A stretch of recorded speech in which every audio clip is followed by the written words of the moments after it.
Bab 1190. Akan kuhancurkan untukmu. Hancurkan kota kiamat. Sekte Suantian. Hati semua orang membeku, pasukan benua penjara akan melakukan perombakan. Tidak ada yang keberatan, dan tidak ada yang berani menolak. Di bawah kepemimpinan warrior yang, kelompok itu bergegas menuju kota kiamat. Apakah ini terlalu terburu-buru? Lian Ye berbisik di samping warrior yang. Ketika warrior yang membuat keputusan sebelumnya, dia tidak bertanya. Ini juga kepandaiannya. Secara pribadi, dia bisa bertanya dengan tidak hati-hati dan bahkan menentang warrior yang, tetapi di depan umum, dia tahu apa yang harus dia lakukan. Dia tidak bisa menghancurkan prestise warrior yang, juga tidak berani menghancurkannya. Warrior yang menggelengkan kepalanya sedikit dan berkata, sekarang moral kita tinggi, cocok untuk menyerang, tidak ada yang terburu-buru. Kota kiamat saat ini bukanlah ancaman bagi kita. Nah, kamu pergi untuk mengatur dulu. Sekarang, setelah kita menghancurkan kota kiamat, Liga Pedang akan menetap di kota kiamat. Kota-kota Yun terlalu terpencil dan terlalu kecil untuk pengembangan Liga Pedang, dan kota kiamat nyaris tidak baik-baik saja. Aku sudah merencanakannya, kata Lian Ye. Warrior yang menoleh untuk melihat Lian Ye, dengan sedikit kejutan di matanya, apakah kamu sudah membuat rencana? Tangan giok Lian Ye dengan lembut membelai rambut di samping telinganya, dan berkata dengan lembut, seperti yang dikatakan Master Pedang, kota Yun terlalu terpencil dan kecil, tidak cocok untuk pertumbuhan nadi spiritual. Oleh karena itu, jika Liga Pedang kita ingin tumbuh dan berkembang, kita harus mengubah tempat, dan tempat ini secara alami adalah tempat yang paling cocok untuk kota kiamat. Jadi, kamu sudah merencanakan sebelumnya, kan? Warrior yang bertanya. Lian Ye mengangguk dan berkata, aku akrab dengan segala sesuatu tentang kota kiamat dan memiliki serangkaian rencana. Selama kita memasuki kota kiamat, aku dapat mengatur semuanya dalam waktu sesingkat mungkin. Warrior yang memandang Lian Ye sejenak, kemudian berkata, Nona Ye, aku sangat senang memilikimu di sini. Tanpa Lian Ye, Liga Pedang tidak akan diatur dengan sangat baik. Sebenarnya, aku juga beruntung bisa bertemu dengan Master Pedang. Lian Ye berkata pelan. Keduanya saling tersenyum dan tidak mengatakan apa-apa. Bos. Pada saat ini, Pantom tiba-tiba berjalan ke arah warrior yang dan berkata, itu, keterampilan pedang yang kamu mainkan sebelumnya sangat tampan, sangat tampan. Itu. Nah, Terios Lin ingin belajar, dia memintaku untuk membantunya bertanya, bolehkah aku menyebarkannya? Persetan. Pada saat ini, Terios Lin, yang telah memperhatikan sisi ini, tiba-tiba berkata dengan marah, kamu yang masih mengandalkanku untuk belajar, apakah kamu masih tahu malu? Beraninya kamu bilang kamu tidak mau belajar. Pantom melirik Terios Lin dan berkata pelan. Terios Lin. Warrior yang memandang Pantom dan yang lainnya dan berkata, kalian semua ingin belajar. Semua orang mengangguk dengan cepat, termasuk Terios Lin. Warrior yang mengangguk dan berkata, aku bisa mengajarimu, tetapi ada syaratnya.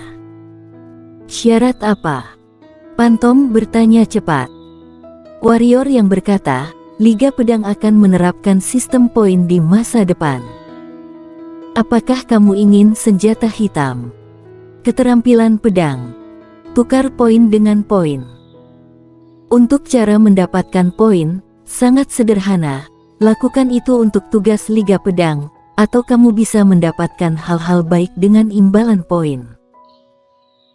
Selain itu, aku juga berencana untuk membuat daftar pedang di Liga Pedang. Daftar pedang, hanya ada 10 tempat, dan mereka yang masuk 10 besar akan menikmati sejumlah poin setiap bulan. Singkatnya, ketika sistem poin tiba, aku akan membiarkan Nona Ye membuat yang lebih rinci. Selain itu, Liani Ye meliriknya dan sedikit mengangguk. Semua orang di dunia berpikir warrior yang impulsif dan tidak punya pikiran, tapi dia berpikir warrior yang sebenarnya cukup pintar berkali-kali. Sama seperti ini, dia tidak mengajarkan keterampilan pedang secara langsung kepada orang-orang ini. Orang tidak akan menghargai hal-hal yang diperoleh tanpa kerja keras, dan setelah waktu yang lama, mereka masih merasa bahwa ini adalah hal yang biasa. Dengan sistem poin semacam ini, segalanya menjadi sederhana. Ingin sesuatu? Ya, dapatkan poin sebagai gantinya. Dan jika ingin poin, kalian harus melakukan sesuatu untuk Liga Pedang, atau bermain di daftar pedang. Dapat dikatakan bahwa sistem poin ini menghilangkan ambiguitas buruk dan merangsang antusiasme semua orang. Mendengar kata-kata warrior yang, Pantom dan yang lainnya mengangguk setuju. Mereka semua adalah orang-orang pintar, tentu saja mereka tahu niat warrior yang sudah tiba. Pada saat ini, warrior yang berkata tiba-tiba. Semua orang melihat ke atas, sebuah kota raksasa muncul di depan mata semua orang.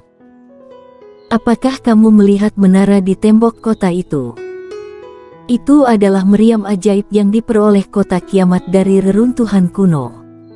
Mereka sangat kuat dan dapat mengancam pendekar kaisar. Di samping warrior yang, malam Liani Ye berkata dengan lembut. Warrior yang melihat ada 5 meriam ajaib di atas kota kiamat. Warrior yang bergerak dan datang ke langit di atas kota kiamat. Pada saat ini, seorang lelaki tua menyapu keluar kota. Lelaki tua ini adalah lelaki tua yang melarikan diri dari pedang warrior yang sebelumnya. Apa maksudmu? Kata lelaki tua itu dengan serius. Apa artinya? Warrior yang terkekeh dan berkata, apakah kamu di sini untuk bercanda? Menurutmu untuk apa kita di sini? Apakah kamu benar-benar ingin semua batu giok dan batu dibakar? Kata lelaki tua itu dengan wajah muram. Giok dan batu terbakar. Apakah kamu layak? Warrior yang memandang lelaki tua itu dan berkata, singkatnya, di kota kiamat, mereka yang turun tidak akan membunuh, mereka yang tidak turun, ada 1, aku akan membunuh 1, ada 10, aku akan membunuh 10. Kalau tidak ada yang turun, aku akan membantai kota itu. Membantai kota. Mendengar kata-kata warrior yang, ekspresi orang tua di lapangan berubah. Tidak hanya orang tua itu, tetapi juga anggota aliansi pedang juga sedikit berubah, tetapi semua orang tidak mengatakan apa-apa. Benua penjara adalah dunia di mana orang mengkanibal orang. Mereka yang bisa hidup sampai hari ini tidak akan pernah menjadi orang yang bertele-tele. Orang tua itu terdiam untuk waktu yang lama, kemudian berkata, ini adalah kesalahan kota kiamat. Kota kiamat bersedia untuk meminta maaf dan memberi kompensasi. Warrior yang berjalan ke arah lelaki tua itu dan berkata, tidak bisakah kamu mengerti kata-kataku? Saat warrior yang terus berjalan menuju lelaki tua itu, paksaan yang menakutkan tiba-tiba menekan lelaki tua itu ke belakang dan terus mundur. Orang tua itu ngeri, melihat warrior yang akan melakukan sesuatu, dia segera berkata, kamu tidak dapat mengganggu aturan. Aturan apa? Warrior yang berhenti. Pria tua itu menghela napas dan berkata, 1, 2 sekte dan 3 kota adalah kekuatan 5 berlian yang diakui oleh benua. Mereka tidak boleh saling membantai. Inilah sebabnya selama bertahun-tahun, meskipun telah ada gesekan konstan antara 2 sekte dan 3 kota, belum ada pertarungan. Jika kamu berani menghancurkan kota kiamat kami, kamu memprovokasi tatanan yang ditetapkan oleh organisasi kehancuran dunia dan menghancurkan tatanan. Itu setara untuk memprovokasi organisasi kehancuran dunia. Dia benar.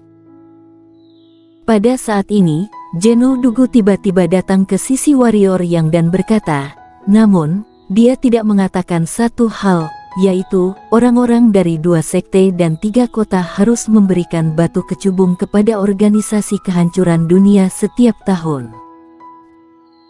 Meskipun 2 sekte pertama dan 3 kota semuanya adalah kekuatan berlian, organisasi kehancuran dunia adalah bos yang sebenarnya, dan kedua sekte dan 3 kota perlu mengandalkan mereka. Yang disebut organisasi kehancuran dunia itu sebenarnya adalah kepentingan mereka sendiri. Sedikit orang yang tahu tentang ini, dan aku tidak tahu kalau aku bukan penguasa muda kota. Maksudmu jika kita menghancurkan kota kiamat, organisasi kehancuran dunia akan keluar untuk membantu mereka? Warrior yang bertanya. Zheno Dugu mengangguk dan berkata, mungkin, karena mereka pernah mengatakan bahwa siapapun yang berani mengganggu ketertiban ini adalah musuh organisasi kehancuran dunia. Warrior yang menggelengkan kepalanya dan berkata, aku tidak peduli apa yang dinamakan organisasi kehancuran dunia, hanya tahu bahwa kota kiamat ini akan menghancurkan Liga Pedangku. Karena ingin menghancurkan Liga Pedang, maka Liga Pedangku akan menghancurkannya. Sesederhana itu. Jika organisasi kehancuran dunia ingin menghancurkan Liga Pedangku, maka itu tidak masalah, biarkan dia datang. Ketika suara itu jatuh, warrior yang menoleh untuk melihat lelaki tua di kota kiamat, dan berkata, turun atau tidak. Kamu. Orang tua itu ingin mengatakan sesuatu, tetapi warrior yang menggelengkan kepalanya dan berkata, sepertinya kamu belum siap untuk turun, jika itu masalahnya, maka kamu harus mati dulu. Setelah kata-kata itu jatuh, warrior yang hendak menembak, tetapi lelaki tua itu sudah siap, tubuhnya sedikit gemetar, kemudian dia menghilang dari lapangan. Api. Pada saat yang sama, sebuah suara bergema di atas kota kiamat. Bum bum bum bum. 5 sinar hitam besar tiba-tiba melesat keluar dari kota kiamat dan targetnya adalah warrior yang dan yang lainnya. Warrior yang mengayunkan pedang di tangan kanannya, cahaya pedang menyapu, dan 5 balok hitam besar dipotong menjadi ketiadaan. Saat berikutnya, warrior yang memotong dengan pedang, dan segera, cahaya pedang diledakkan di atas gerbang kota kiamat. Duar. Pintu langsung berubah menjadi debu. Bunuh, mereka yang melawan, semua akan dibunuh tanpa ampun. Suara warrior yang terdengar di lapangan. Tanpa ragu, semua orang bergerak menuju kota kiamat. Pada saat ini, seorang lelaki tua berjubah biru muncul di depan gerbang. Lelaki tua berjubah biru itu mengangkat tangan kanannya sedikit, lalu membanting ke arah Liga Pedang dan yang lainnya. Duar. Ruang di depan Liga Pedang dan yang lainnya runtuh seketika, semua orang terkejut. Pada saat ini, warrior yang muncul di depan Liga Pedang dan yang lainnya, dan jiwa pedang membentuk penghalang di depan semua orang. Ruang yang runtuh itu langsung stabil. Setelah beberapa saat, semua yang ada di lapangan kembali normal. Kamu adalah orang pertama yang berani menghina organisasi kehancuran dunia. Pria tua berjubah biru itu memandang warrior yang dan berkata, namun, kamu memang memiliki beberapa kemampuan. Apakah kamu ingin melindungi kota kiamat ini? Warrior yang bertanya. Pria tua berjubah biru itu berkata, perintah yang ditetapkan oleh organisasi kehancuran dunia tidak dapat dilanggar, jadi kota kiamat ini tidak dapat dihancurkan. Akan kuhancurkan untukmu. Suara warrior yang jatuh, seluruh tubuhnya berubah menjadi cahaya pedang dan melesat keluar. Pada saat yang sama, suaranya terdengar lagi di lapangan, masuk dan bunuh. Siapa yang berani melawan akan dibunuh tanpa ampun. Lancang. Pria tua berjubah biru itu berteriak dengan marah dan hendak mengambil tindakan. Namun, pada saat ini, paksaan yang menakutkan tiba-tiba menekannya. Tidak siap, lelaki tua berjubah biru itu hampir berlutut. Alam ketiadaan jiwa pedang. Pria tua berjubah biru itu ngeri, tetapi pada saat ini, sebuah pedang menyentuh alisnya. Kamu berada di jiwa pedang alam ketiadaan. Pria tua berjubah biru itu menatap warrior yang dengan ngeri. Aku tidak ingin menjadi musuh organisasi kehancuran dunia, kata warrior yang. Pria tua berjubah biru itu segera berkata, kamu juga tidak berani. Segera biarkan orang-orangmu meninggalkan kota kiamat, jika tidak. Tes. Ujung pedang warrior yang menancap langsung ke otak lelaki tua berjubah biru itu, dan aliran darah menyembur keluar dari belakang kepala lelaki tua berjubah biru itu. Mata lelaki tua berjubah biru itu tiba-tiba melebar. Tidak tahu malu. Suara warrior yang terdengar di telinga lelaki tua berjubah biru itu bersambung.